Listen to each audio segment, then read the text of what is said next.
Hey everybody, I'm Tom Day. Today I want to talk about the risks and rewards of bidding on Florida foreclosure auctions.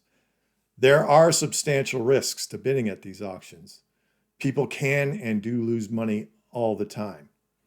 Along with those risks, though, there are substantial rewards to be reaped.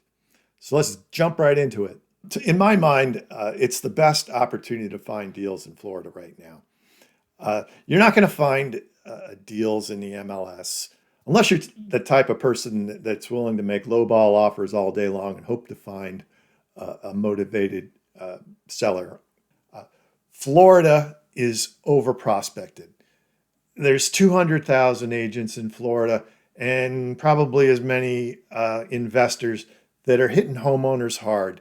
You know, they're cold calling them. They're filling their mailboxes with direct mail pieces, trying to get them to sell. It's tough to find deals, but because of the risks involved in these auctions, there are some opportunities there. Along with that, there is consistent deal flow to be found.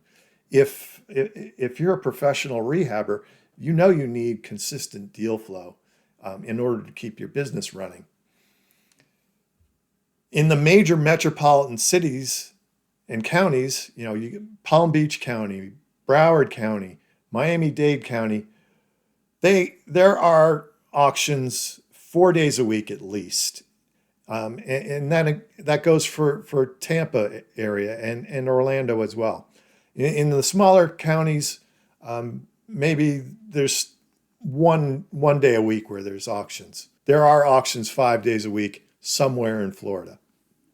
All right, let's talk about the risks. And there are several. I'll go through them all, beginning with property condition. You're buying this property as is, where is. Unlikely you're ever going to get a chance to see what it looks like inside. It's most likely occupied, and whoever's in there doesn't want you coming or looking around, seeing what the property looks like. Best you can do in most cases is take a driveway, is do a drive-by, try and get a feel for what the exterior condition is, and oftentimes the interior is going to match the exterior. But really, you have no idea what's going on inside that house. Now sometimes we can find clues as to what the inside looks like. We might be able to find an old MLS listing, an old expired MLS listing. Or maybe we can do some research in the building department and see what kind of building permits have been pulled over the years. That can give us, we can find some clues as to what it might look like inside. And you're buying this property subject to its occupancy. More than likely, it's occupied by somebody. It might be the prior owner, might be a family member of the prior owner, somebody that inherited the property. They don't have the money to pay the mortgage if there is one. The HOA or condo fees or taxes, much less the upkeep on the property. It's up to you to, as the winner of the auction, to try and get the occupant to leave so that you can continue on with your exit strategy, whatever that might be. A typical way that the occupant is dealt with is to offer them a cash incentive to leave in a specified period of time. We call this a cash for keys agreement. I've negotiated many of these cash for keys agreements. Essentially, you get the occupant to sign an agreement that states that they will leave by a specific date. They're going to take all their belongings and clean it out the trash and not do any damage to the property while they're staying there, while they're moving out. Before you sign any agreement, you need to be able to take a look around the property with them. And of course, you probably want to take photos in case things go south, which that can happen as well. Even if you win the auction, it can be contested. You don't get control of the property immediately. There's what's called a 10-day objection period. Anybody can contest the results of the auction. If it is contested, sorry to say, it's going to court, and you're subject to the caseload of the courts. Uh, it could mean you don't get control of this property for another 30, 60, 90 days or ever if the auction is overturned for some reason. And that's kind of rare. That of course is rare, but it can happen. And you have to factor all this in when you're bidding. Another risk is other liens possibly attached to the property. In most cases, it's the uh, first mortgage holder. The mortgage holder with the most seniority is foreclosing on the borrower. In that case, all the other junior liens, things like the second mortgage, a home equity line of credit, a mechanics liens, a final judgment for a credit card, those all get wiped out in a first mortgage foreclosure. But it's not uncommon for inexperienced bidders to bid on what they think is a first mortgage, only to find out they're actually bidding on a second mortgage or an HOA. And if you are the winner of one of those auctions, then that property is still subject to all the other liens that are attached to the property. Not to say that you don't ever want to bid on those properties. You just need to know what other liens are and what the amounts of those liens are so you can make an educated bid on it. Next, you can't finance these properties that you're paying cash immediately. You need to have a 5% deposit on account with the county before you can bid. Say, for example, you think you might bid as high as $300,000 for a property. You need to have at least $15,000 on deposit with the county.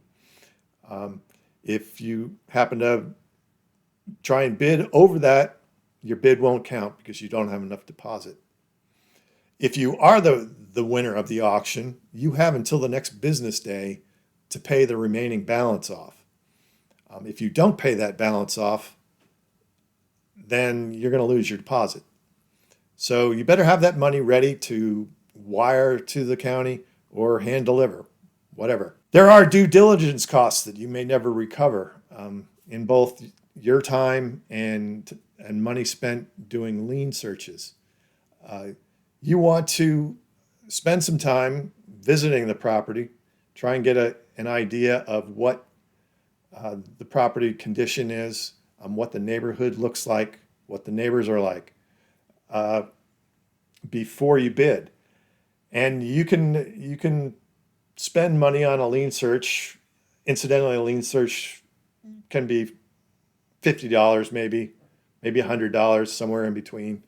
But you can spend money on lien searches and time invested looking at the property only to have the auction canceled at the last minute.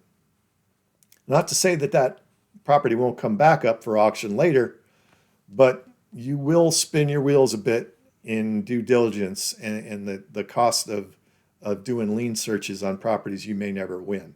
So you have to factor that into your bottom line as well. Lastly, you don't get a warranty deed when you purchase at a Florida foreclosure auction. What's a warranty deed? If you don't know, that is a deed that's been warranted. It has title insurance to be free of any liens or encumbrances. You don't get that. You get a certificate of title. It just means that you own the property along with any other liens or encumbrances that might be still attached. It's up to you to quiet title and get those things sorted out. So those are the risks involved. So those are the major risks involved from my point of view. If you think I missed something, let me know. I'd love to hear what your thoughts are. But these risks are actually opportunities for you to add value to the property. You know, if you're a rehabber, you can bring that property up to marketable condition.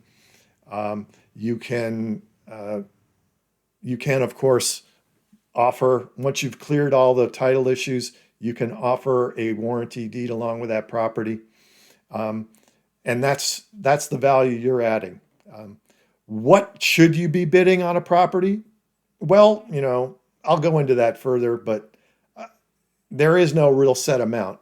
I think it should be less than 80% of market value, and hopefully even less than that, maybe 70%, 60% if you're lucky. There's plenty of competition. You need to be disciplined. Set a price and don't go any higher than that. Let somebody else walk with the property and go to the next one. All right, that's it for today. I hope you found this interesting, enlightening. If so, please subscribe to my channel. I'm Tom Day. Thanks for watching.